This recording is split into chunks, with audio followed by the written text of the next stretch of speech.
Hello everyone, Swiffy here, and I'm happy to say that we've been given our first look at Splatoon 2. I and several others in the community spent some time looking at the new trailer in detail for secrets and new gameplay mechanics we can expect to see, and there's a lot to cover. Without further ado, let's get started. First, let's cover the weapons. The Splat Dooleys is a new weapon set and the first dual-wield weapon in Splatoon. This weapon has a new dodge roll maneuver which uses a burst of ink to move you in a direction quickly. This move can be used twice consecutively, and the burst uses about 1/10 of your ink tank, which you can see here. After the dodge roll, you have the option to stay locked into a stance that allows you to shoot faster but leaves you unable to strafe. The dodge roll also seems to allow you to 180 out of it immediately, which you can see in both of these clips. The range of the weapon is comparable to that of the splatter shot, with a very quick firing rate, and looks to have a 5-hit kill. Rollers have been given a new option in the way that they swing. You can see from the clip at the beginning that if you stay on the ground, your swing looks the same as always.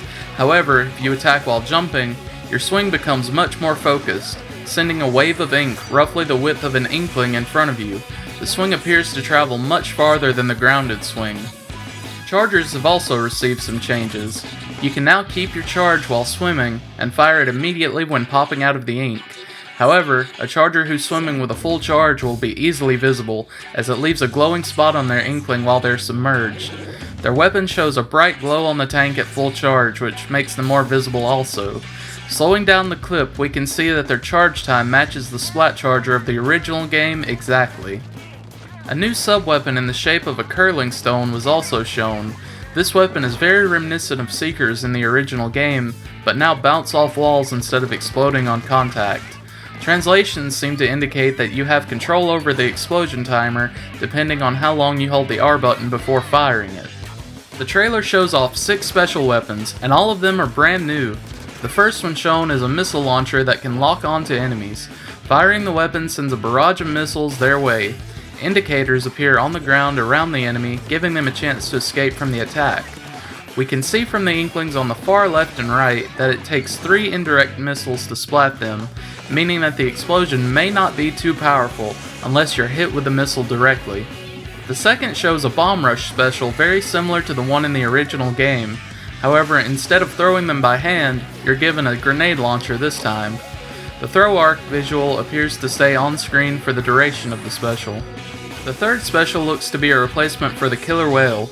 You can see very similar patterns at the very start of the special. The special focuses into a thin beam that can hit through walls. Unlike killer whale, however, this weapon can be aimed when firing and can also ink whatever surface it's being aimed at. The fourth special forms a rain cloud above the battlefield that covers the ground in ink. We can see an item being tossed from the inkling on the right. The item explodes and the rain cloud forms. It's hard to say if the rain itself causes damage, but we can see a roller at the bottom of the screen that seems to be able to handle it with no problem. The fifth special gives you a jetpack which floats a set distance above the ground and gives you a weapon with shots similar in appearance to that of a blaster. We can see from the clip that it's able to take out 2 enemies side by side, so it appears it'll have a powerful area of effect. The final special shows an inkling rising into the air and slamming its fist into the ground to send a cyclone of ink around herself. This move can be used on the ground or acted out of a super jump and damages enemies caught in it. It's visually similar to the ink strike, but seems to be a lot faster in execution. 4 maps were shown in the trailer, with Moray Tower shown to be making a return. The first map we see is one shown in the original Switch reveal trailer with an aesthetic similar to that of Urchin Underpass, with grass and trees populating the middle of an otherwise urban area. The second stage appears to be inside of a recreational center with colorful rock climbing walls surrounding the stage.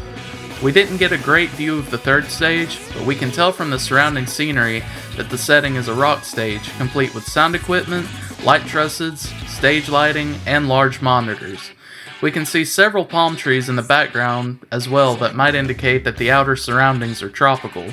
The final map shown was the return of Moray Towers, this time with the inclusion of ink rails. If you played the story of the original, you should remember these. You can travel in these using your Scud form after inking the note at the beginning. It's important to note that although it's difficult to reverse your momentum in the ink rails in the original, that doesn't seem to be the case anymore. Watch the shooter in the purple rail closely. Notice how he's able to reverse his momentum almost immediately? We can also see later in the trailer that these nodes aren't active, indicating that they won't be set to a static color. The HUD has also received some very nice updates. Squid icons are now shown with their weapon at the top of the screen, and also glow whenever their special is ready. You can also see your sub-weapon along with your special meter in the top right corner. Your map can be pulled up at any time now using the X button. You jump to teammates by using the D-pad and pressing A. There's also a cursor on screen which seems to indicate that you can select who to jump to by either using the sticks or the gyro. In addition to weapons, you can also see the main abilities of all your teammates' gear on the map screen. There are a ton of new clothes seen in the trailer, but I wanted to point out that we'll also be seeing a few returning ones. The Forge Inkling Parka, the Straw Boater, the Hunter High Tops, the Strapping Whites, and the Studio Headphones can all be seen in this clip. That about covers it for most of the gameplay elements, but I also wanted to point out a couple more things we can see at the end of the trailer. Here's a character that reminds us a lot of someone from the previous game. Complete with the hollowed out sea snails, this urchin could be our new Spike, giving us new and hopefully better options for changing our sub abilities. That could even be our old friend Spike in the background off to the right. We see a lot of familiar Octoling designs returning, with a couple of new additions too. There's a new enemy wearing goggles on the bottom right, as well as a flying octopod to the top left. Also, notice anything about the flying structure? The face on the bottom is the Octostomp, the first boss from the original game. Immediately after we see the Octolings, we have this brooding clip of Marie, dressed in dark clothing, a stark contrast to her usual pop outfit. Considering that we see Marie in this clip and not Callie, I would not be surprised if the story is focused on this fact. Callie might have been kidnapped or turned on Marie. We'll have to wait and see. We'll be doing more analysis and more discussion leading up to the release of Splatoon 2. I've added links to our Twitter and Discord server in the description, and please subscribe to the channel if you'd like to stay updated. Thank you all for watching, and see you next time.